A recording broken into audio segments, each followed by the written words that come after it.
अनंत वर्णान दंसन सावम भोक्षामि नियमसारम केवली श्रुत केवली भणिदम नम कर अनंत उत्कृष्ट दर्शन ज्ञानमय जिन वीर को नियम सार सु केवली श्रुत केवली पर कथित को श्री नियम सार जी नामक परम आध्यात्मिक ग्रंथ स्वाध्याय हेतु में विराजमान है। आज से 2000 वर्ष पहले इस महान पवित्र ग्रंथ की रचना आचार्य श्री कुंद देव द्वारा इसी पवित्र भूमि पर की गई और इसके टीकाकार पदम प्रबंधधारी देव मुनिराज है। ग्रंथ का नाम नियम सार है। नियम से करने योग्य कार्य अपनी आत्मा में सम्यक दर्शन, सम्यक ज्ञान, सम्यक चारित्र रूपी निर्मल पर्याय, पवित्र पर्याय, मोक्ष महारूपी पर्याय को प्रकट करना है, क्योंकि वह पर्याय स्वयं ही सुख स्वरूप है और अनंत सुख का कारण भी है। अनादि काल से हमारे आपके आत्मा में पर को अपना जानने वाली, पर को अपना मानने वाली, पर के साथ संबंध रखने वाली ऐसी मोह राग देश रूपी मलिन पर्याय, अपवित्र पर्याय प्रकट है। वह स्वयं पर्याय दुख स्वरूप है और अनंत दुख का कारण भी है। ऐसी मोह राग देश रूपी मलिन पर्याय का अपनी आत्मा में से उस पर्याय का अभाव करना है और सम्यक दर्शन ज्ञान चारित्र आप जिस व्यक्ति को कॉल कर रहे हैं वह उत्तर नहीं दे रहा है, कृपया कुछ समय पश्चात पर्याय को प्रकट करना है। ऐसे कार्य की प्राप्ति जनवाणी माता के द्वारा अपनी आत्मा के स्वरूप को पहचानना, अपनी जो आत्म वस्तु है वह परद्रव, प्रभाव और पर्याय से भी भिन्न एकमात्र अखंड ज्ञान ज्योति स्वरूप है। ऐसे ज्ञायक प्रभु परमात्मा का माँ जनवाणी माता के द्वारा परिचय करके तत्पश्चात शरीर रागादि ये सब कर्मकृत वस्तुएं हैं, इनका हमारे आत्मा के साथ में किसी भी प्रकार का कोई संबंध नहीं है। इस प्रकार सम्यक भेद ज्ञान पूर्वक शरीर रागादि की रुचि छोड़कर अंदर में जो अखंड ज्ञान ज्योति स्वरूप भगवान आत्मा है उसमें ही अपनापन स्थापित करना, उसी को ही निज रूप से जानना और उसमें ही अपनी वर्तमान पर्याय को मग्न कराना, उसे ही अरिहंत परमात्मा ने धर्म कहा है। उसकी चर्चा आचार्य भगवंतों ने, मुनिराजों ने एक एक गाथा और उसकी टीका और कलशों के माध्यम से हमें अपने आत्मा के स्वरूप को यहाँ पर समझाया है। देखिएगा, यह परम आध्यात्मिक ग्रंथ है जिसका नाम श्री नियम सार जी है। इसके 7वें अधिकार की चर्चा हम और आप यहाँ पर स्वाध्याय कर रहे हैं, जिसका नाम है परम आलोचना अधिकार। इसके अंतर्गत आलोचना के वेद की चर्चा आई है। 4 वेद अरिहंत परमात्मा ने बताए हैं। आलोचना के नंबर 1 आलोचन, नंबर 2 आलुंछन, नंबर 3 अभिकृतिकरण और नंबर 4 भाव शुद्धि। अंतिम भाव शुद्धि की चर्चा यहाँ पर चल रही है। 112वें नंबर की गाथा में यह चर्चा आई है। उसके बाद पदम प्रबंधधारी देव मुनिराज ने यहाँ पर उपसंहार के रूप में 9 श्लोकों की चर्चा की है। देखिएगा 172वें नंबर का कलश आप लोग निकाल लीजिएगा। 172वें नंबर के कलश में यहाँ यह बताना चाहते हैं आचार्य भगवंत मुनिराज कि शुद्धात्मा के आश्रय से ही आलोचना होती है तथा ऐसी आलोचना का फल मोक्ष है। अब आचार्य देव इसी कथन का सूचक श्लोक लिखते हैं। क्या कहा उन्होंने?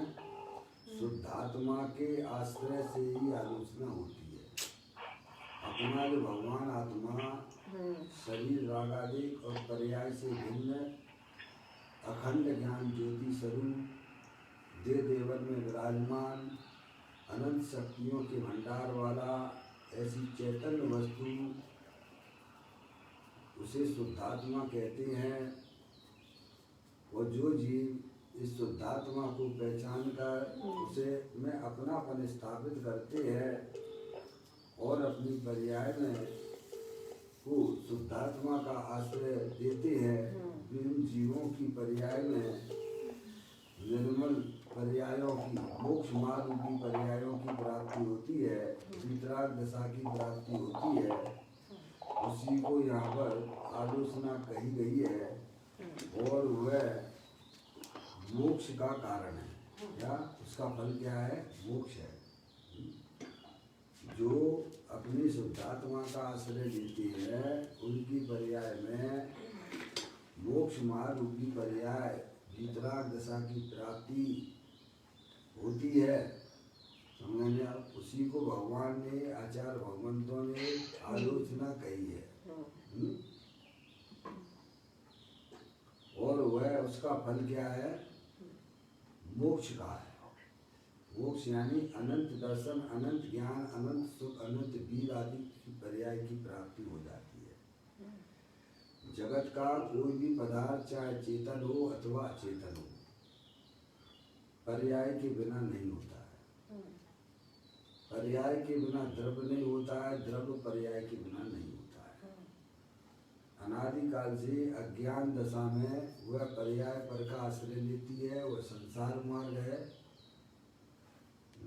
अनादिकाल से अज्ञान दशा में पर्याय परद्रव्य का आश्रय लेती है, परद्रव्य को अपना जानती है, परद्रव्य को अपना मानती है और परद्रव्य से संबंध बनाए हुए है। समझिए? उसका फल पर्याय में दुगनी पर्याय की उत्पत्ति होना है।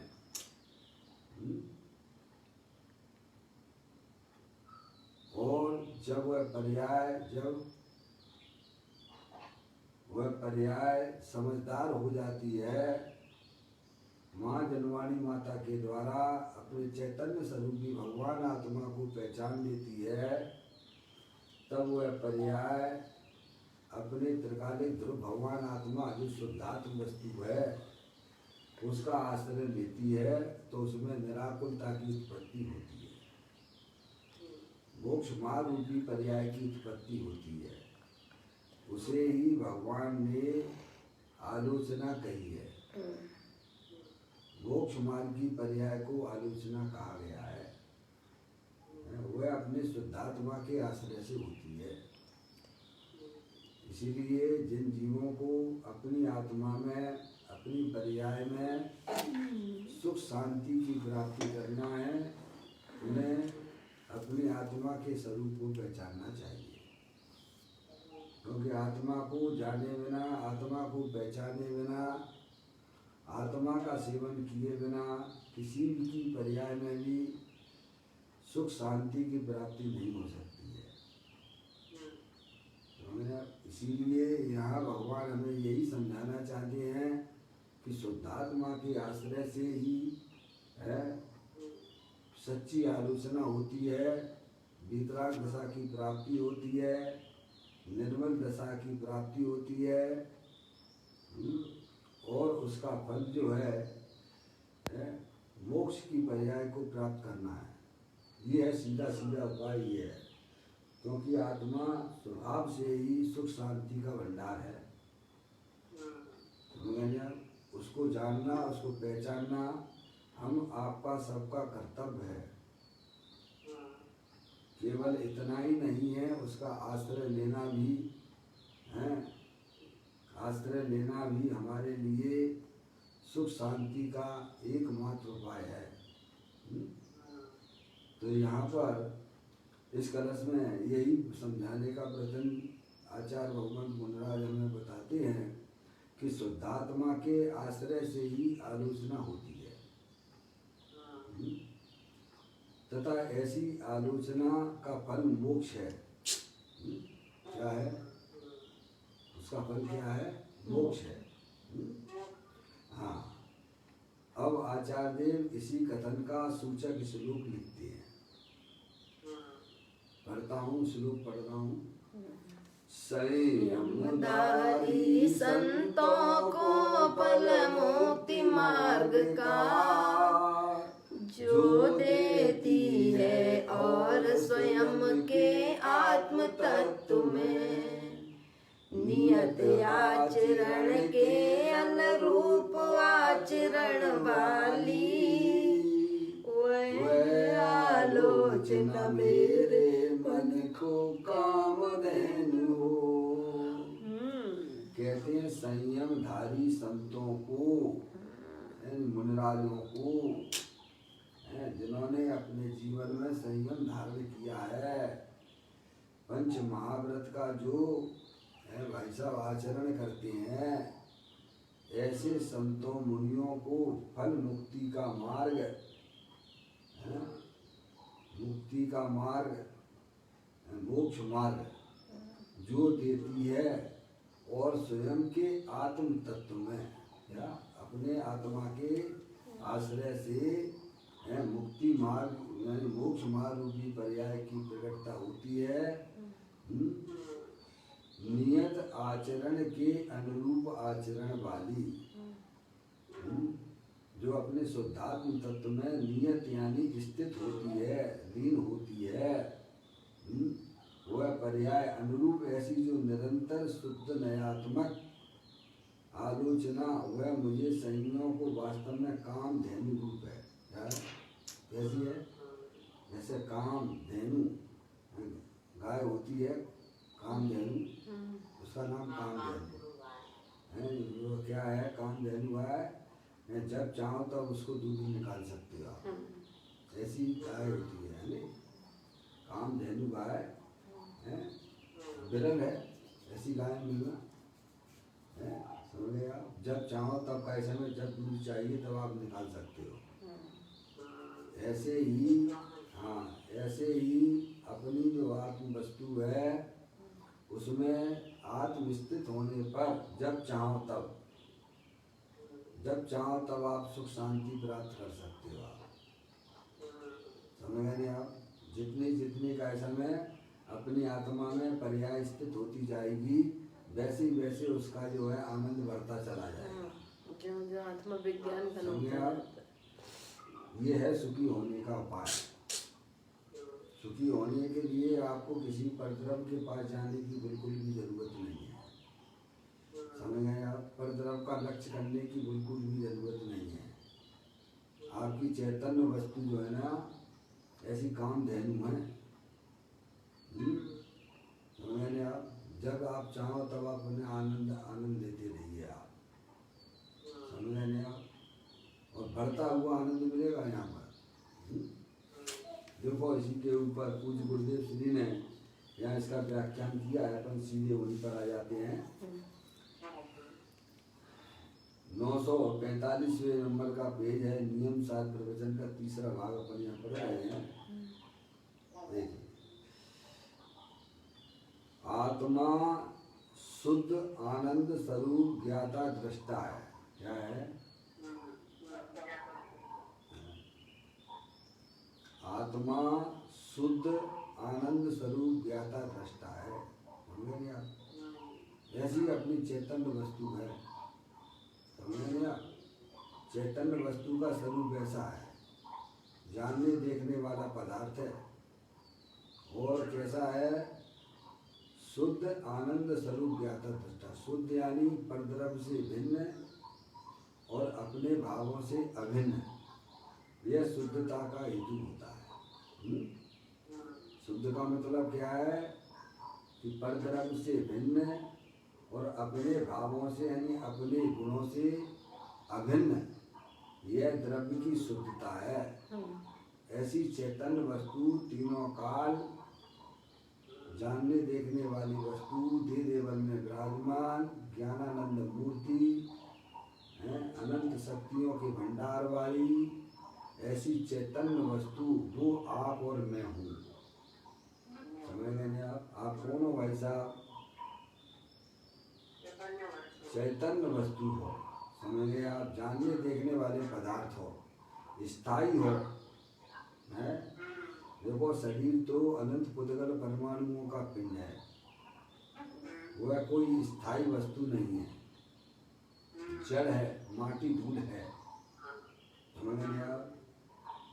और शरीर को जो जानने वाला वस्तु है वह चैतन्य वस्तु है, वह परमानेंट है, आनंद स्वरूप है, अतीन्द्रिय आनंद स्वरूप है। समझ गए आप? तो कहते हैं आत्मा शुद्ध आनंद स्वरूप ज्ञाता दृष्टा है। ऐसी चैतन्य वस्तु है। बताइए आप, जैसे पानी का स्वभाव क्या होता है? शीतल होता है? गर्म पानी वह पानी का स्वभाव नहीं है, और ना ही वह पानी की पर्याय है। समझ में आया? ऐसे ही हमारे आत्मा में जो विभाव रूप परिणतियाँ दिखाई देती हैं, वह वास्तव में हमारी आत्मा का स्वभाव नहीं है। जो हमारी आत्मा में संसार अवस्था में जो मोह राग द्वेष रूपी परिणाम दिखाई देते हैं, वे हमारे आत्मा का स्वभाव नहीं है, वह विकारी पर्याय है। वह आत्मा का स्वभाव तो ज्ञानानंद मूर्ति है, सुख शांति के भंडार वाली है। समझ रहे हैं? तो कहते हैं आत्मा शुद्ध आनंद स्वरूप ज्ञाता दृष्टा है, वह शरीर से भिन्न है। क्या? ऐसे शरीर से भिन्न है। शरीर जड़ है और चैतन्य वस्तु जानने देखने वाली, दो चीजें हैं कि नहीं है? समझ? शरीर जड़ है और चैतन्य वस्तु ज्ञानानंद मूर्ति स्थायी वस्तु का परमानेंट। अनंत काल हो गया, कभी हमने अपनी आत्मा को नहीं जाना। समझ गए? आत्मा को नहीं जाना, इसीलिए पर्याय में दुख हो रहा है भैया। उसमें क्या दिक्कत है? आत्मा को आप जान लोगे तो अभियाली आपका जो है भाई साहब आनंद चालू हो जाएगा। पर्याय में दुख है कि नहीं है? है। समझ में आया? लेकिन वह मेरा स्वभाव नहीं है, वह विभाव रूप परिणति है। परद्रव्य को अपना जानने से, परद्रव्य को अपना मानने से, परद्रव्य का लक्ष्य करने से हमारी आत्मा की पर्याय में दुख रूपी पर्याय उत्पन्न होती है। समझे? और आत्मा का आप अगर ज्ञान कर लोगे, है भाई साहब, करना तो पड़ेगा। क्यों करना पड़ेगा? ऐसी बात क्यों करते हो आप भाई साहब? आप ऐसी बातें क्यों करते हो कि आत्मा का हमें ज्ञान करना पड़ेगा? इसीलिए कह रहा हूँ कि तुम आत्मा हो और आत्मा ही रहोगे। क्या है, क्यों कह रहा हूँ? ऐसा तो नहीं है भाई साहब, शरीर का वियोग होने पर तुम्हारे आत्मा का भी वियोग हो जाता हो। तुम तो जानने देखने वाले पदार्थ हो, अमूर्त हो, अनंत शक्तियों के भंडार वाले हो भैया। 24 घंटा सुखी होने के लिए परद्रव को अपना जान रहे हो, मान रहे हो, जो कि तुम्हारे परद्रव कभी होने वाले तो नहीं है। समझ में आया? पंच इंद्रिय के विषयों के चक्कर लगा रहे हो। कब से लगा रहे हो भाई साहब? अनादि से लगा रहे हो। उसका फल तो भाई साहब दुख है। क्या है? अगर आपको अपनी वर्तमान पर्याय में सुख रूप वर्णन करना है तो भगवान कहते हैं सबसे पहले अपने आत्मा को जानिए। जो चैतन्य वस्तु है वह शरीर से भिन्न है, अरूपी है, सुख शांति स्वरूप वाली है, आनंद स्वरूप वाली है। समझ गए आप? अगर सुखी होना है तो अपने आत्मा के स्वरूप को सबसे पहले जानिए। तो कहते हैं भगवान यहाँ कहते हैं कि आत्मा शुद्ध आनंद स्वरूप ज्ञाता दृष्टा है। समझ गए आप?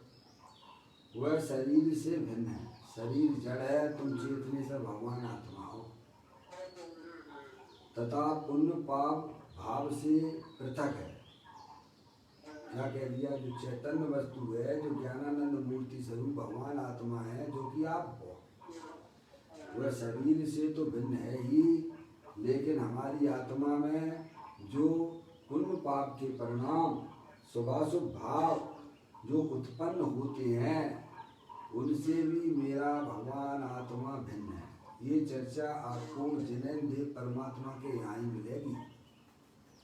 सारी दुनिया, सारे मत वाले चैतन्य वस्तु को आनंद स्वरूप तो मानते हैं, शरीर से भिन्न भी मानते हैं, लेकिन रागादिक से भिन्न तो ये भगवान अरिहंत परमात्मा के द्वार पर ये बात मिलेगी आपको।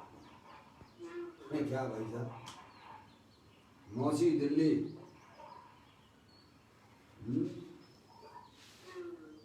लाइन पर है ना मौसी? अपनी जो चैतन्य वस्तु है वह चैतन्य वस्तु राग से भी भिन्न है। यह तो जगत दिगंबर जैन धर्म में ये बातें आपको सुनने को मिलेगी। जिनका महान पुण्य का उदय होता है उन्हें यह वस्तु स्वरूप का ज्ञान मिलता है। समझिए आप, ये कोई साधारण चर्चा आपके सामने नहीं हो रही है, ये आपके कल्याण की चर्चा है। ये कि अपनी जो चैतन्य वस्तु है पापा, अपनी जो चैतन्य वस्तु है, जो अपने आत्मा का स्वभाव है, जो कि आप हो, आप शरीर नहीं हो।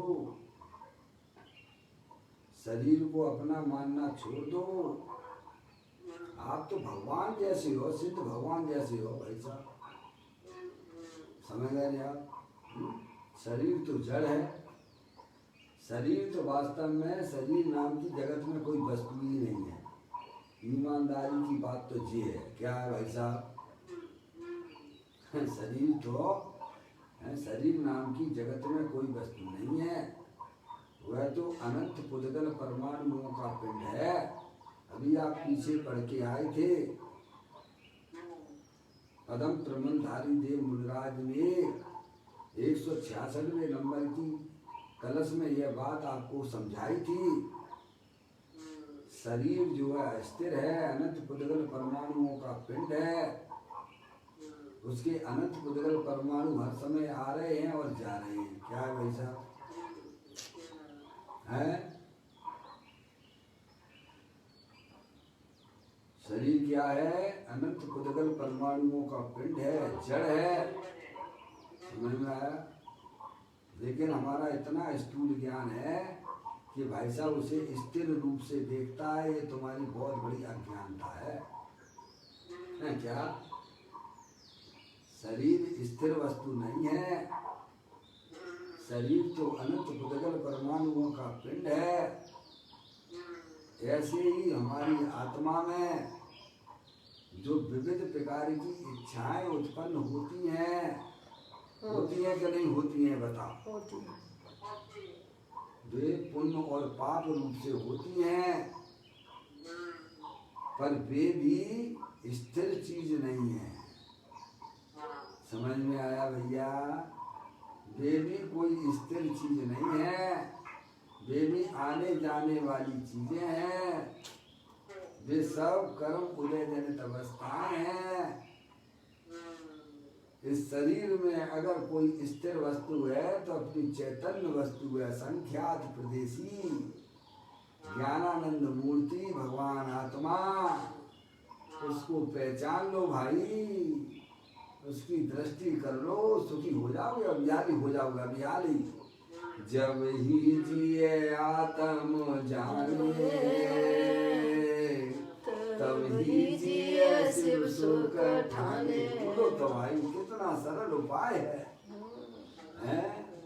आपको अपनी पर्याय में सुखी होने के लिए भगवान कहते हैं तुम्हें कहीं जाने की बिल्कुल भी जरूरत नहीं है, किसी की तरफ देखने की भी जरूरत नहीं है। बिन याचे बिन चिंते धर्म सकल सुख देव। क्या भाई साहब? इसको धर्म कहा है भगवान ने। किसी से याचना करने की भी जरूरत है, भैया हमको दे दे, सुख दे दो। समझे? तुम्हें किसी की तरफ भगवान से भी तुम्हें कैसे भिखारी बन के भगवान के पास ना जाना। भगवान के पास जाना, अरिहंत परमात्मा के पास जाना तो भिखारी बन के ना जाना है। ज्ञान करो, भगवान से जाके ज्ञान करो। हो भगवान, आप देखो अपनी चैतन्य वस्तु को कैसे निहार रहे हो। ऐसी चैतन्य वस्तु तो मेरे अंदर दे देवर में विराजमान है, स्थिर है। वो ना कहीं आती है ना कहीं जाती है। आने जाने वाले पदार्थ में तो कर्म उदय जनित है। मैं तो परमानेंट चैतन्य वस्तु हूँ, ज्ञानानंद मूर्ति हूँ भैया। उसकी दृष्टि भगवान करने के लिए कह रहे हैं। कितना बड़ा आपका, कितना बड़ा सौभाग्य पुण्य फट चुका है।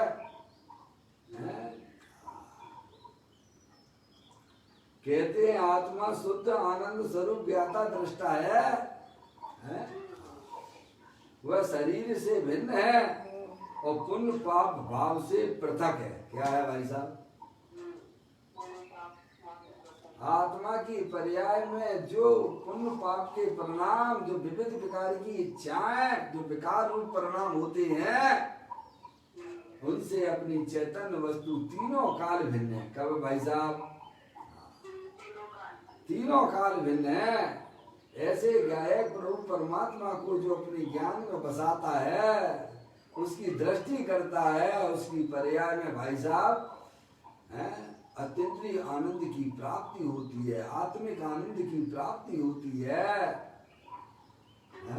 बोलो, इतना बढ़िया मार्ग है ये। लेकिन हम क्या करें? इस मार्ग को तो समझते नहीं है। 24 घंटा बैरमुखी होकर पर द्रव्यों का लक्ष्य कर करके मनुष्य पर्याय के समय बर्बाद किए जा रहे हैं। आज आप देखिएगा हमारे कितने साथी इस महामारी में शरीर को छोड़ चुके हैं। समझ में आया भैया? क्योंकि शरीर कोई परमानेंट चीज नहीं है भैया। तुम उसे अपना मानना छोड़ दीजिए, पर द्रव्य को अपना मत मानिए। अपने ज्ञान का प्रवर्तन पर द्रव्य का लक्ष्य करके प्रवर्तन ना कराना। वह तो संसार मार्ग है। अगर वर्तमान में सुखी होना हो तो अपनी चैतन्य वस्तु का ज्ञान करो। अपनी चैतन्य वस्तु पर द्रव्य पर भाव और पर्याय से भी भिन्न अखंड ज्ञान ज्योति स्वरूप है भाई साहब। शरीर से तो भिन्न है ही।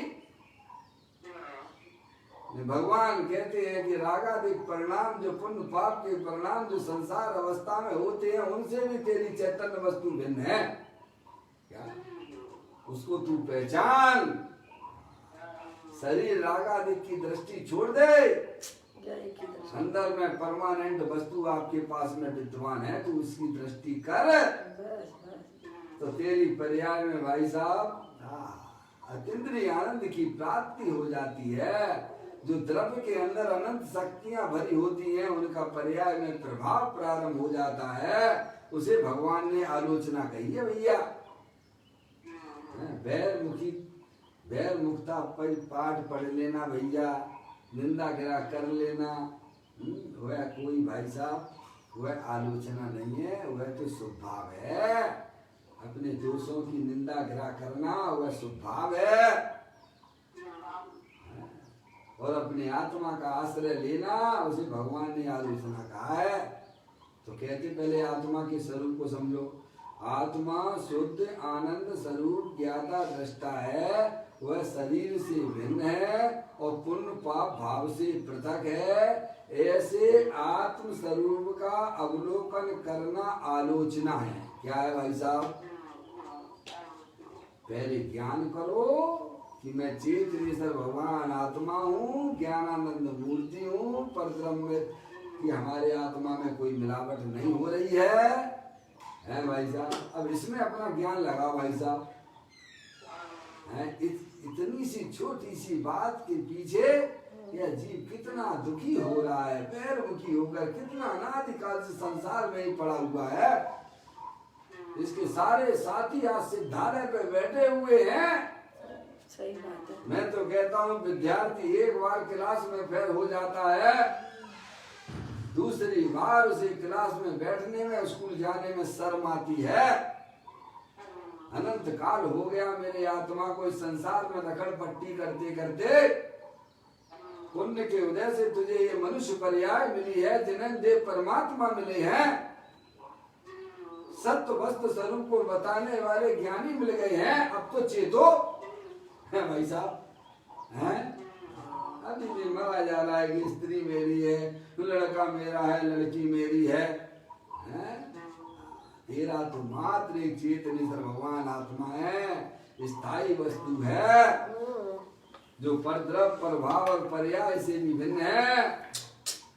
उसका अवलोकन मात्र करने से तेरी पर्याय में भाई साहब मोक्ष मार्ग रूपी पर्याय प्रकट हो जाती है। पर्याय में बल्ले बल्ले हो जाती है, आनंद आनंद छोड़ होने लगता है भैया। समझ में आया? तो कहते हैं ऐसे आत्म स्वरूप का अवलोकन करना आलोचना है। अब अवलोकन तो जब करोगे पापा, जब ज्ञान हो, जब तुम्हें अपनी चैतन्य वस्तु का ज्ञान होगा, उसका पर्याय में श्रद्धान होगा कि मैं मनुष्य नहीं हूँ, मैं स्त्री नहीं हूँ, मैं शरीर वाला नहीं हूँ, है भाई साहब, मैं रागी द्वेषी नहीं हूँ, मैं पुण्य पाप वाला नहीं हूँ, मैं तो एकमात्र अखंड ज्ञान ज्योति स्वरूप हूँ। क्या ऐसी आत्मा के ज्ञान और श्रद्धान के बिना किसी के आत्मा का अवलोकन नहीं कर सकता है। पहले तो ज्ञान ही करना पड़ेगा। जो नहीं कर रहे हैं वे अपनी मनुष्य पर्याय के समयों को बर्बाद कर रहे हैं।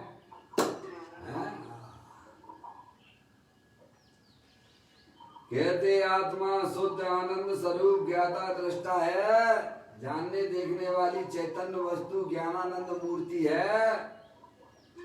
आत्मा का अस्तित्व कैसा होगा भैया, है कि नहीं है ये तो बताओ। है तो कैसा है?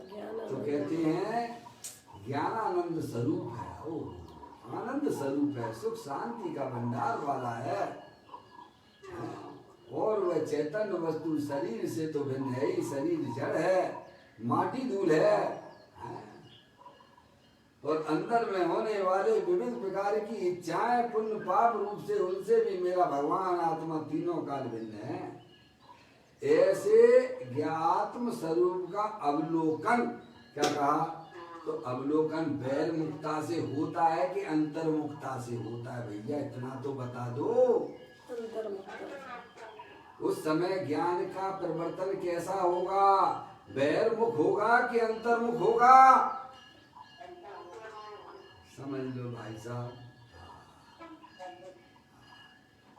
कहते हैं ऐसे आत्म स्वरूप का अवलोकन करना, उसे भगवान ने आलोचना कही है। क्या बोलो?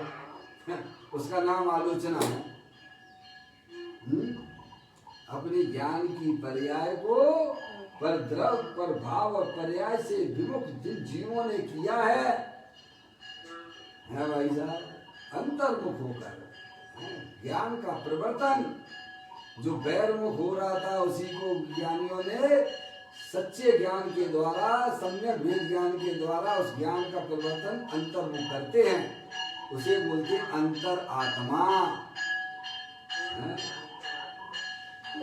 सामयिक पठन मेरा तो एक आत्म काम है, ममता जो कि सभी मेरे से भिन्न है। समझ में आया? अंतर आत्मा उसी को कहते हैं जो अपने आत्मा का अवलोकन करते हैं, जो अपनी आत्मा को अपना आत्मा जानते हैं।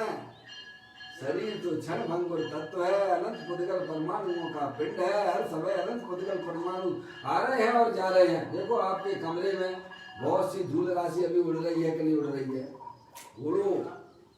अभी वर्तमान में आपके कमरे में, जिस कमरे में दरवाजे लगे हुए हैं, खिड़कियां लगी हुई हैं, उसमें धूल के कण उड़ रहे हैं कि नहीं उड़ रहे हैं?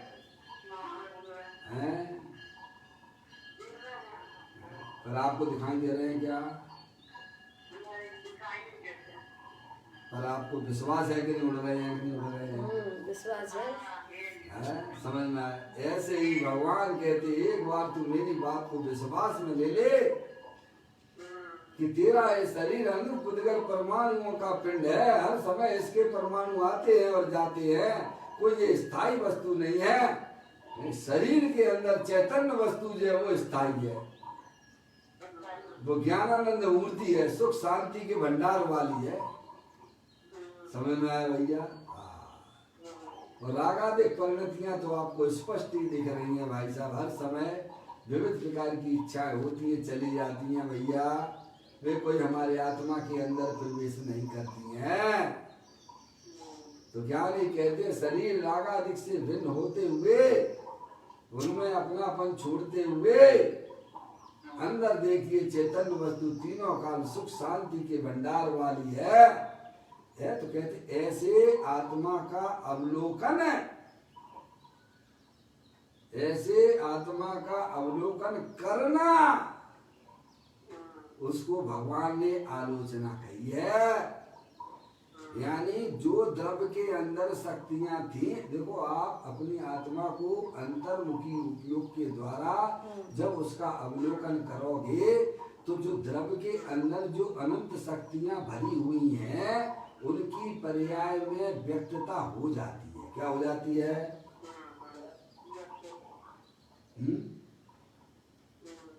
अरे केवली भगवान है, सिद्ध परमात्मा है, उनकी पर्याय में अनंत सुख है, तो काय में से आ रहा है वो? बताइए आप, हैं? समझेंगे नहीं आप? अनंत केवल ज्ञान की ओर, अनंत केवल ज्ञान प्रभु ने प्राप्त कर लिया है। समझ नहीं आप? क्योंकि द्रव्य के अंदर ऐसी ऐसी अनंत शक्तियां भरी पड़ी हुई हैं, लेकिन हमें उनका ज्ञान ही नहीं है, हमें उनका पता ही नहीं है? और जहां पर बात चलती है वहां हम अपना उपयोग लगाने ही नहीं चाहते है? ये मनुष्य पर्याय में तुम्हारी ये दुर्दशा हो रही है, तो तुम बताओ आगे जाओगे, आगे तुम जहां भी रहोगे या तो तिरंज गति में होगे। तिरंज गति तो आपके सामने पड़ी हुई है, देख लो क्या हालत हो रही है। पेट भरने के लिए रोटी नहीं मिल रही है? समझ नहीं? आप तो छने हुए पानी, निर्मल पानी में उत्पन्न हुए भाई साहब, कम से कम उसकी लाज तो रखो है? गंदे काम ना करना, अपने चैतन्य स्वरूपी आत्मा का भाई साहब परिचय कर लेना है? सारे दुखों की जो निरंतर जो हमारी पर्याय में दुख चल रहे हैं, उनका सबका विलय हो जाता है। क्या वो क्या गजब प्रभु ने क्या मार्ग बता दिया है भाई है? तो कहते हैं ऐसे आत्म स्वरूप का अवलोकन करना, उसको भगवान ने आलोचना कही है भैया। और उसका नाम संबर है। क्या है संबर? यानी स्वरूप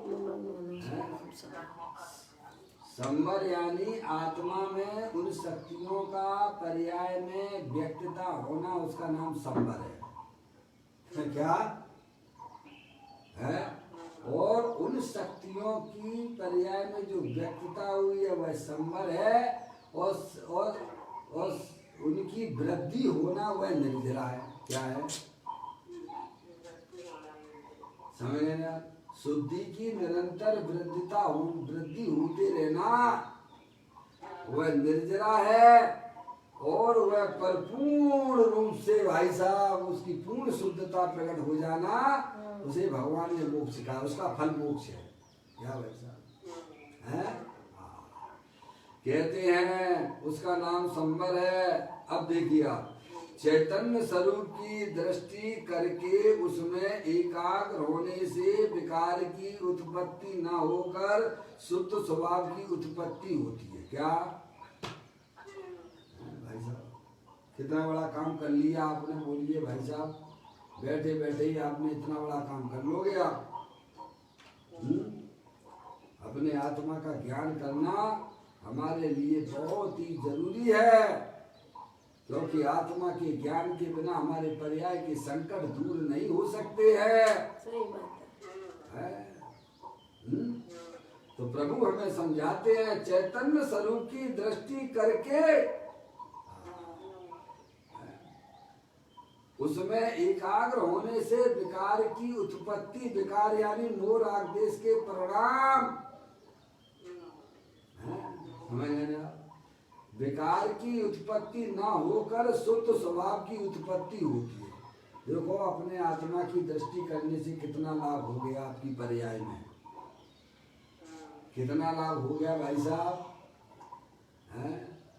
जो द्रव्य के अंदर शक्ति है, जो सुख शांति का भंडार भगवान आत्मा है, उसकी दृष्टि मात्र करने से पर्याय में वह आनंद की प्राप्ति होती है, और पर्याय में होने वाले जो विकार है, मोराग देश है, उनका विलय हो जाता है। कितना काम कर लिया भाई साहब आपने, बैठे ही बैठे, और इधर उधर घूमते फिरो है, मंदिरों की ओर यात्राओं की चक्कर लगाते रहो है भाई साहब। इसीलिए भगवान कहते सबसे पहले अपनी आत्मा को जानो। क्या कहते हैं?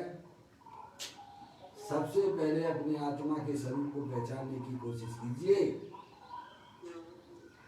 तो कहते हैं चैतन्य स्वरूप की दृष्टि करके उसमें एकाग्र होने से, जब यह ज्ञान की पर्याय अपने चैतन्य स्वरूप भगवान आत्मा को कार्य करती है भाई साहब, तो विकार यानी दुख रूपी पर्याय की उत्पत्ति ना होकर है भाई साहब शुद्ध स्वभाव की उत्पत्ति होती है। क्या भाई साहब समझ में आया?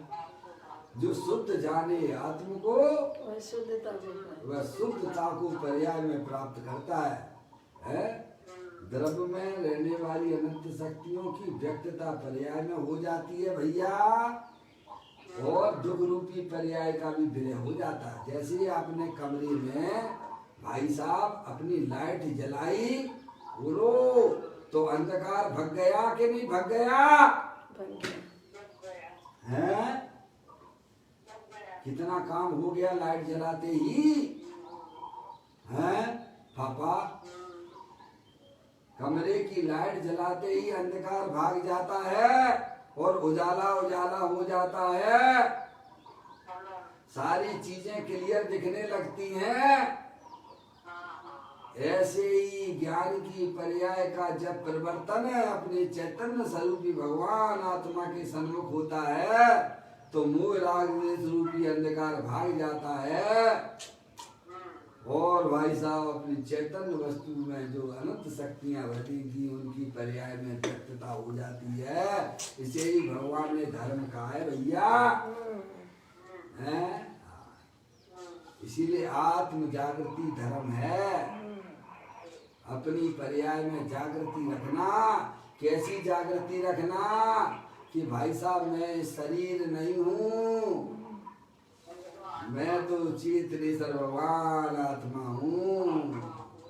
ऐसी जो पर्याय में स्वीकृति करता है उसकी पर्याय में बल्ले बल्ले हो जाती है आनंद की, है भाई साहब। हाँ, ऐसा धर्म बोलना ही मिले है जो जाके तुम खरीद लाओगे। समझ में आया? ऐसा धर्म मंदिरों में भी ना मिले है, ऐसा धर्म क्षेत्रों पे भी ना ही मिले है। ऐसा पंडित जी सामने रतन करण श्रावकाचार्य जी में सदा सुखदास जी ने कहा है, जब उसकी पर्याय ज्ञाता दृष्टा रूप से परिणमन करती है तब उसकी पर्याय में भाई साहब आत्मिक आनंद की प्राप्ति हो जाती है, दुख तो विरह को प्राप्त हो जाता है। इतना सरल जैन दर्शन है? कितना समय लगेगा भाई साहब समझने में? सही बात है। बोलो भैया, समझ में आया तब तक तो गया। सारे दुख आपके विलय प्राप्त होने वाले हैं। संसार की जन्म मरण की चैन कट जाती है दुख है दुख। जब पर्याय अपने त्रिकालिक दुर्ग भगवान आत्मा को जानती है अवलोकन करने मात्र से। इसीलिए पंडित टोडरमल जी साहब कहते हैं, दरिद्री को चिंतामणि रतन के दर्शन कराएं, अवलोकन कराएं, और वह ना करे तो उसके अभाव की महिमा, तो उसके अभाव की महिमा हमसे नहीं कही जाती है। ऐसे ही अनादि काल का भाई साहब है, भाई साहब अनादि काल से भूला हुआ अपने आत्मा को जन्म मरण करते करते करते करते करते करते करते करते करते करते करते करते करते करते करते जिन्हें देव परमात्मा के द्वार पे हमारा आत्मा आया है। समझ में आया? कहाँ घूम रहे थे अभी तक? 4 गति 84 लाख योनियों में घूम रहा है हमारा आत्मा। बड़ी मुश्किल से आपके पुण्य की वजह से जिन्हें देव परमात्मा मिले हैं। समझे? आपकी आत्म वस्तु को बता रहे हैं कि तुम चेतनेश्वर भगवान आत्मा हो। इसमें किसी प्रकार की संशय ना रखना, अविश्वास जैसी बातें ना करना। अवलोकन मात्र से पर्याय में दुख का विलय हो जाता है और शांति आनंद की धाराएं प्रारंभ हो जाती है। उसे भगवान ने भाई साहब धर्म कहा है, और वह आगे चल के मोक्ष की पर्याय को भी प्राप्त करने वाला है। जैसे महावीर भगवान का निर्माण चढ़ाते हो ना, ऐसी आपकी पर्याय में निर्माण मोक्ष रूपी पर्याय की प्राप्ति हो जाएगी। समझ में आया भैया? कहते हैं चैतन्य स्वरूप की दृष्टि करके उसमें एकाग्र होने से विकार की उत्पत्ति ना होकर शुद्ध स्वभाव की उत्पत्ति होती है। इसी का नाम निश्चय आलोचना है तथा यह मुक्ति फल को प्राप्त करने वाली है। ओहो, गजब हो गया भाई साहब, कितना गजब का काम होता है भाई। जब जीव अपने आत्म स्वरूप का भान करके उसमें लीन होता है भाई साहब, मैं चेतनेश्वर भगवान आत्मा हूँ, मैं शरीर नहीं हूँ भैया, मैं तो चेतन वस्तु हूँ, ज्ञाता दृष्टा हूँ, अनादि अनंत एक रूप रहने वाला हूँ। ऐसा भान करके उसमें लीन होता है। जब अपनी पर्याय को अपने गायक परमात्मा में लीन होना, यानी अपने चैतन्य स्वरूपी भगवान आत्मा के साथ कीड़ा करना। लीन का मतलब क्या है भाई साहब? उसमें कीड़ा करना, आनंदित होकर अपने गायक परमात्मा में वेद विज्ञान जगो जिनके घट शीतल चित भयो जिन चंदन केली करे शिव मार्ग में जगमाई जिनेश्वर के नंदन। केली करे शिव मार्ग में खेलते अपने आत्मा, जिसे अपने आत्मा का ज्ञान और श्रद्धान हुआ है, अब वह अपने आत्मा के साथ में खेलता हुआ मोक्ष रूपी पर्याय को प्राप्त कर लेता है भैया। अनादिकाल से हमारा आत्मा ज्ञान दशा में पंच इंद्रिय के विषयों के साथ खेल रहा है, जो कि दुख का कारण है भैया। अब उसे सच्चा ज्ञान हुआ। अब वह अपने आत्मा के साथ में खेलता है, शुद्धात्मा के साथ पर्याय खेलती है, उसका नाम धर्म है। समझ में आया? हाँ, ऐसा कभी भी पर्याय का स्वरूप नहीं हो पाया भाई। अपने शुद्धात्मा के साथ में खेलना भैया। तुम्हारे पास है ना परमानेंट वस्तु, है ना, है भाई साहब, उसके साथ खेलो। हैं हम तो कहे हम कल के साथ खेलना चाहते, परद्रव्यों के साथ। है ये स्त्री मेरी है, ये लड़का मेरा है, ये लड़की मेरी है, ये रुपया पैसा मेरा है भाई साहब। इस पर सिंदरी के विषय फूलो तो सुखी हो जाएंगे। मूर्ख, जो मेरे नहीं उनमें मेरा, अरे उसमें तेरा सुख नहीं है, तेरी शांति नहीं है। तू पर का लक्ष्य ना कर, अपने भगवान आत्मा को पहचान दे। देवल में विराजमान परमानेंट वस्तु है, ज्ञानानंद मूर्ति है प्रभु। उसके अवलोकन मात्र से पर्याय में अतीन्द्रिय आनंद की प्राप्ति हो जाती है, संबर की प्राप्ति हो जाती है। और जब वह पर्याय अपनी चैतन्य स्वरूपी भगवान आत्मा में भाई साहब केली करती है, तो भाई साहब मोक्ष रूपी पर्याय की भी प्राप्ति हो जाती है। वेद विज्ञान जगो जिनके घट शीतल चित्त भयो जिन चंदन केली करे शिव मार्ग में जगमाई जिनेश्वर के लघुनंदन।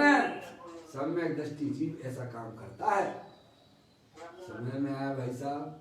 मुनिराजों की तो क्या बात कहना है भाई। कहते हैं जब जीव अपने आत्म स्वरूप का भान करके उसमें लीन होता है, अंतर में राग का अभाव होकर वीतरागी मुनि दशा प्रकट होती है, तब बाद में सहज ही निर्गंत दशा प्रकट हो जाती है। सतगुरु कहे सहज का धंधा, वाद विवाद करे सुगंधा। ऐसी दशा में विराजमान परम पूज्य पदम प्रमलधारी देव ने इस श्लोक की रचना की है। समझ में? हाँ, देखिए आगे चर्चा है। कहती है निज शुद्धात्म स्वरूप में निश्चल है। देखिए निज शुद्धात्म स्वरूप में निश्चल सिद्ध समान अपने स्वरूप का है भान तो ग्रस्तों को भी होता है। क्या कि मेरा भगवान आत्मा दे देवल में निश्चल स्थायी है, ऐसा भान तो सम्य दृष्टि जीवों को हो जाता है। ये शरीर क्षणभंगुर तत्व है, मैं परमानेंट वस्तु हूँ, ज्ञानानंद मूर्ति हूँ। ये रागादिक परिणतियां तो क्षणभंगुर तत्व है, ऐसा भान तो सम्यक दृष्टि ग्रस्त अवस्था में भी हो जाता है। क्या भाई साहब? इसके लिए आपको भाई साहब ऐसा ज्ञान करने के लिए भाई साहब पहले मुनि हो, हाँ ये भूल ना करना। समझ में आया? पहले हो भाव से नग्न और फिर हो द्रव्य से नग्न और फिर होता है भाव लिंग। क्या कहा भाई साहब? सही बात है। भाव लिंग कब होता है? पहले भाव से नग्न हो, मैं एक शुद्ध सदा रूपी ज्ञान द्रघु यथार्थ से, कुछ अन्य वो मेरा नहीं परमाणु मात्र नहीं है। क्या? मैं तो एकमात्र अखंड ज्ञान ज्योति स्वरूप भगवान आत्मा हूँ, शरीर से भिन्न हूँ, रागादिक परिणतियों से भी भिन्न हूँ। ऐसा भान तो ग्रस्तों को वैसा घर गृहस्थी में रहकर हो जाता है। समझ नहीं आप? इतना काम तो घर गृहस्थी में आप कर ही सकते हो, इतना नहीं इससे आगे भी और कर सकते हो। क्या कहा? फिर प्रतिमाओं का स्वरूप भी है ना, 11 प्रतिमाओं का भी स्वरूप है ना। इतना काम तो अवृति, जिसके जीवन में व्रत नहीं है, ऐसा सम्य दृष्टि जीव भी कर लेता है। समझ गए आप?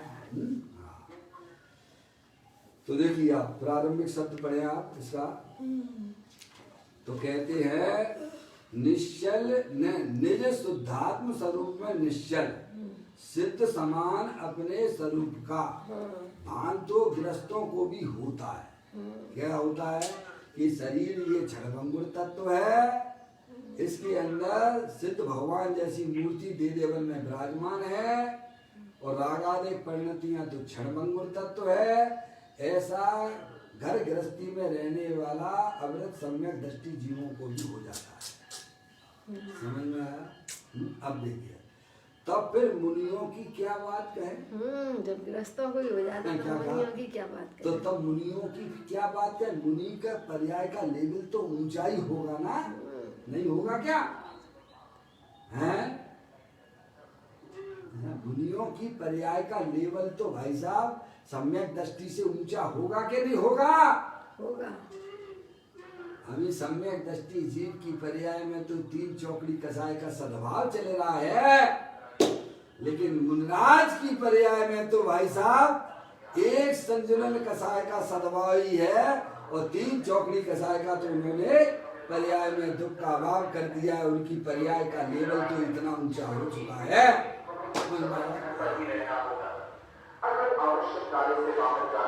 कहते हैं तब फिर मुनियों की क्या बात कहे? वे तो शुद्धात्मा में नियत रूप आचरण करते हैं। क्या करते हैं? अपनी पर्याय को निरंतर अपनी आत्मा में स्थिर करते हैं। इसे ही पंडित दौलत राम जी ने सम्यक चारित्र कहा है। पत्र व्यनते भिन्न आप में रुचि सम्यक तो भला है। आप रूप को जान पनो सो सम्यक ज्ञान कला है। आप रूप में लीन रहे फिर सम्यक चारित सोई। क्या ये करते हैं ज्ञानी?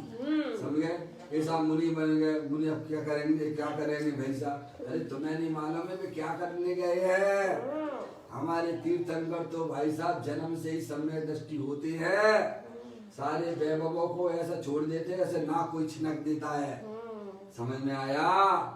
उसको पीछे मुड़ के ना देखते हैं, क्योंकि उनको अंदर में चैतन्य वस्तु का भान तो था ही। अब अपनी पर्याय को अपने चेतने से भगवान आत्मा के आनंद लूटने के लिए जंगल में जाती है। क्या के लिए आती है? जंगल में चले जाते हैं भाई साहब, अपने आनंद को लूटते हैं, अपने शुद्धात्मा के साथ केली करते हैं, अपनी पर्याय को निरंतर अपने ज्ञाय परमात्मा में लीन स्थिर करते हैं। तो कहती है तब फिर मुनि की क्या बात कहे? वे तो शुद्धात्मा में नियत रूप आचरण करते हैं, अर्थात उन्हें तो सदैव आत्मा का भान वर्तता है। ऐसे मुनि राजों का ही कोई आलोचना होती है।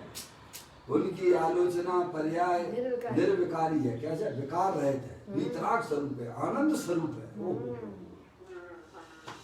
अपनी पर्याय में क्या चल रहा है? लफड़ा झपड़ा। अरे अपने परिणामों को पहचानो। ये बात योगेंद्र महाराज ने योग सार ग्रंथ में 14वें नंबर की गाथा में कहा है। हे मुनि, परिणामों में ही बंध है, परिणामों में ही मुक्ति है। इसीलिए तू परिणामों को पहचान। आप भी पहचानिए। ज्ञानियों की पर्याय में तो आनंद ही आनंद चलता है, निर्विकारी पर्याय है, अतीन्द्रिय आनंद वीतराग दशा चल रही। और हमारी पर्याय में क्या चल रहा है भाई साहब? ये क्या चल रहा है? पर का लक्ष्य कर करके दुख रूपी पर्याय उत्पन्न कर रहे हो भाई साहब। वो तो तुम्हारे संसार का कारण है। प्रति समय अपनी आत्मा का ज्ञान कर लो, अपनी आत्मा का श्रद्धान करो, अपनी आत्मा में अपनी पर्याय को मग्न करोगे तो भाई साहब वर्तमान में ही निर्विकारी पर्याय की उत्पत्ति हो जाती है। और आत्मा के आचरण करने से, आत्मा का आचरण करने से भाई साहब पर्याय में भी राख की धज्जियां उड़ती हुई वीतराग दशा की उत्पत्ति बढ़ती रहती है। उसी को भगवान ने मोक्ष मार्ग कहा है। कहती है ऐसे मुनिराजों को ही आलोचना होती है। उनकी आलोचना पर्याय में निर्विकारी है, तथा यह आलोचना पर्याय शुद्धात्मा में अभेद है। क्या है? ऐसी मस्त हो जाती है पर्याय द्रव्य के साथ में भाई साहब अभेद, कि भेद दिखता ही नहीं है। भेद होने पर भी भेद नहीं दिखता है, ऐसा गजब का काम हो जाता है भैया। इधर ये शुद्धात्म वस्तु तीनों काल स्थायी है और ये पर्याय ऐसी हो जाती है। कैसी? ये दो हाथ है कि नहीं है? दो हाथ है। ये शुद्धात्म वस्तु है और ये पर्याय है और ये देखो ऐसी हो गई, अभेद हो गई है। क्या भाई साहब? उसमें भेद दिखाई देता नहीं है, ऐसी पर्याय मस्त हो जाती है। समझ में आया भाई साहब? सही बात। गजब गजब तत्व है भाई, गजब है। कहते हैं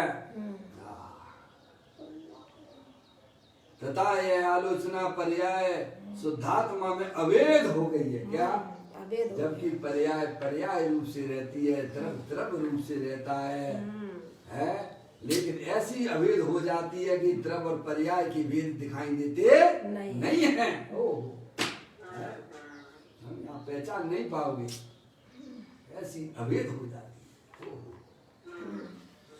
इसीलिए आलोचना शुद्ध नयात्मक है, शुद्ध नयात्मक है आलोचना। इसके अलावा शुभ राग मुक्ति का कारण नहीं है।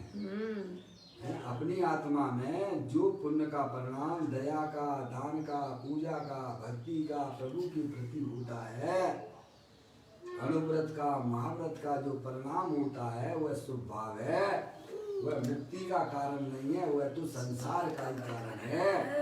आपके सामने वर्तमान युग में सारी बातें लिखा पड़ी हैं। 5 पांडव थे, ध्यान अवस्था में बैठे हुए थे, कितने मुक्ति को पधार गए भैया और कितने संसार में चले गए।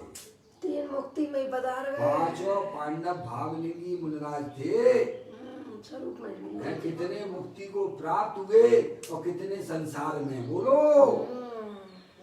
वो भी शुभ राग के कारण अटक गए। शुभ राग की बात चल रही है। 3 तो भाई साहब मुक्ति में कुप चले गए और 2 जो है उनके जो है मुनि के प्रति उनका लक्ष्य गया। क्या? 2 मुनिराजों के प्रति लक्ष्य गया तो भाई साहब 33 सागर की उन्हें जेल मिल गई। सही बात है। इतने सागर डिमोशन हुआ कि डिमोशन हुआ? अरे पर्याय में डिमोशन हो गया उनका। सही बात है। यहाँ तो 7वें गुण स्थान में रहते थे, वहाँ 4थे गुण स्थान में रह रहे हैं और 33 सागर तक अपने मोक्ष रूपी पर्याय से भाई साहब दूर हो गए, वंचित रह गए। समझिए, शुभ राग मुनियों के प्रति जो विकल्प आया उस समय उनकी आयु बंधी और भाई साहब 33 सागर की जेल चली गई। और हमारा लक्ष्य तो निरंतर अपने बच्चों के प्रति, अपने परिवार के प्रति होता है, जो कि पाप का परिणाम है। बोलो हमारा क्या होगा? तुम अपनी बात करो भाई साहब। संसार में भटके क्यों भाई साहब? जाएगा। हमारे आत्मा में निरंतर स्त्री पुत्र आदि धन दौलत के प्रति हमारे पर लक्ष्य जाता है तो पाप का परिणाम है कि पुण्य का परिणाम है भैया? पाप का परिणाम है। ऐसे परिणाम से तेरा आत्मा कांपता नहीं है क्या? यहाँ तो कहते हैं कि इसके अलावा शुभ राग मुक्ति का कारण नहीं है। शुभ राग तो भाई साहब पुण्य का परिणाम तो संसार का ही कारण है। सही बात है। समझ में आया भाई साहब? चाहे ज्ञानियों की पर्याय में भी क्यों ना हो, अज्ञानियों की बातें तो छोड़ दो, ज्ञानी की पर्याय में भी जो भी राग का परिणाम पंच महाव्रत आदि का होता है वह परिणाम भी भाई साहब संसार का कारण है। तो अपनी पर्याय में सोचो क्या चल रहा है लफड़ा झपड़ा। कहते हैं इसके अलावा शुभ राग मुक्ति का कारण नहीं है, राग का फल तो संसार है। निश्चय आलोचना मोक्ष फल देने वाली है। शुद्धात्म तत्व के आश्रय के बिना ऐसी आलोचना प्रकट नहीं होती है। अब देखिएगा आगे, पुण्य पाप भाव तो आश्रव भाव है। क्या है? आश्रव है। मैं पढ़ लेता हूँ तो आपको ये पूरा हो जाएगा आज के समय में, फिर कल अपन नए कलश पर भी आ जाएंगे। कहते हैं पुण्य पाप भाव तो आश्रव भाव है, वे भाव शुद्धात्मा में नियत नहीं है, वे स्थिर नहीं है, वे आत्मा में नहीं रहे, आत्मा में स्थिर नहीं रहते हैं। देखो अगर होते होते तो हरिहंत परमात्मा में भी दिख जाते, नियत नहीं है, वे तो अस्थिर हैं। आगे इससे शब्द निकला है, ये भाव शुद्धात्मा में नियत नहीं है, अस्थिर हैं वे भी। कैसे हैं? आने जाने वाले आने जाने वाले संसार अवस्था में देखते हैं भाई साहब है? और मुनियों की परिणति शुद्धात्मा में नियत है। इसका नाम ही वास्तविक चारित्र है तथा मोक्ष मार्ग है। शुद्धात्मा में एकाग्रता रूप आचरण सैनियों के लिए काम धेनु के समान है। कैसे है? काम धेनु के समान है सैनियों के, अर्थात मोक्ष फल देने वाली है। शुद्धात्म तत्व को जानकर आत्मज्ञान करना धर्म। बस ये समझ रहे आप? अपने शुद्धात्म वस्तु को पहचान कर जानकर आत्मज्ञान करना धर्म है। आत्मज्ञान बिना धर्म तो बहुत दूर, धर्म का आरंभ भी नहीं होता है। कल्पना भी ना करना। समझ गए नहीं आप? आत्मज्ञान रहित अनंत बार पंच महाव्रत का पालन किया पर धर्म नहीं हुआ। कईवर पंडित दौलत राम जी ने छेड़ाला में भी कहा है, मुनि व्रतधार अनंत बार गर्भ उपजायो, पहले जे आत्म ज्ञान बिना सुख लेस न पायो। शुद्धात्म तत्व के भान पूर्वक शुद्धात्म तत्व में नियत आचरण के अनुरूप ऐसी जो शुद्ध नयात्मक आलोचना है वही वास्तव में मुनियों को मोक्ष देने वाली कामधेनु है। यह आलोचना पर के अथवा पुण्य के अनुरूप नहीं है परंतु वह अपने शुद्धात्मा में नियत आचरण के अनुरूप है। जिन मुनिराजों की शुद्धात्म तत्व में लीनता है उन्हें ही निश्चय से आलोचना होती है और वह आलोचना ही मुक्ति का कारण है। टीकाकार मुनिराज कहते हैं कि अहो ऐसी परम आलोचना मुझे काम धेनु रूप है। कैसे? मुनिराज क्या कहते हैं? परम परमल है, काम धेनु रूप से है। तो उसका दिया जैसे काम धेनु गाय मन चाहे दूध देती है, जितना आपको दूध चाहिए उतना निकाल लो उसमें से। काम धेनु गाय जो होती है ना, जितना दूध आपको चाहिए उतना निकाल लो उसमें से। जब चाहिए तब निकाल लो। आपको बाल्टी भर के चाहिए तो बाल्टी भर के दूध निकाल लो आप। और आपको ड्रम भर के चाहिए है भाई साहब, बड़ा ड्रम, तो ड्रम भर के निकाल लो आप। जितनी आपको चाहिए उतना ले लो। उसको बोलते काम धेनु गाय। ऐसे अपने शुद्धात्मा में बाबा ऐसी गाय देखी है आपने कहीं? हैं? देखी है? ऐसी गाय होती है, जितना दूध आपको चाहिए उतना दूध निकाल लो उसमें से है? और जब चाहिए तब निकाल लीजिएगा। ऐसी बात भी नहीं है। समझ में आया? तो कहते हैं जैसे काम धेनु गाय मन चाहे दूध देती है, जितना आपको चाहिए उतना निकाल लीजिए। उसी प्रकार मेरे आत्मा में लीन होने पर जो आलोचना प्रकट हुई है वह तेरे काम धेनु समान है। जितना आपको आनंद लेना हो अपनी आत्मा का, जितना लेना हो और जब लेना हो तब आप ले लीजिए। खूब निकाल के भर भर के खाओ आप। क्या पापा? कमी नहीं आएगा। अच्छा आनंद भैया, इतना अपने आत्मा में आनंद भरा हुआ है। अपना शुद्धात्मा काम धेनु है। अंतर्मुखी होकर भाई साहब जितना आनंद लूट सकते हो लूट लो। है भाई साहब, जितना लूटना हो, जब लूटना हो, जहाँ लूटना हो भाई साहब लूटो। आप तो लूटो।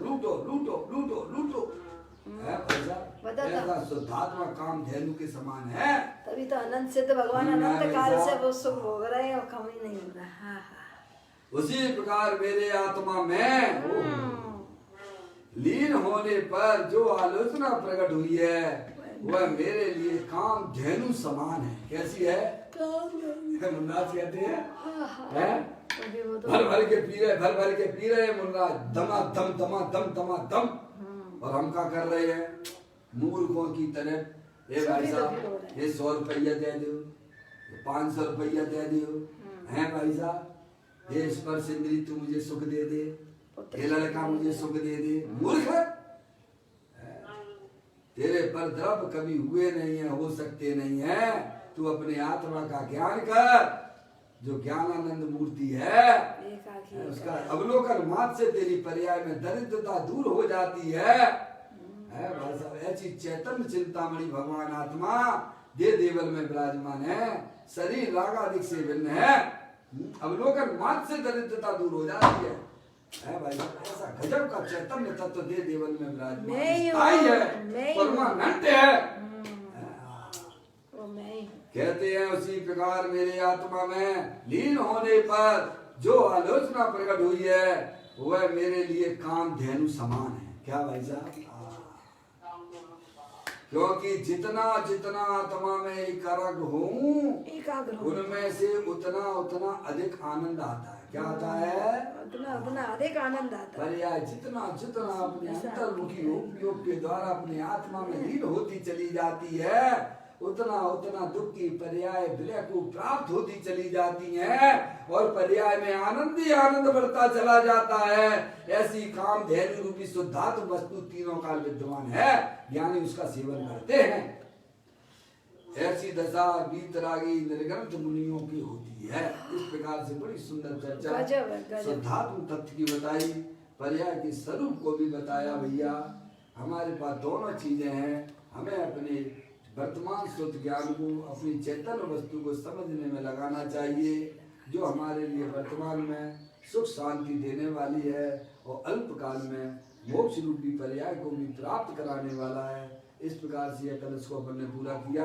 कल फिर एक नए कलश के साथ में निज निधि निजो में बताई ये अनंत अनंत उपकार है उसके लिए जिन वाणी माँ को वंदना सतवार है, वंदना सतवार है। 9 बार नमोकार मंत्र।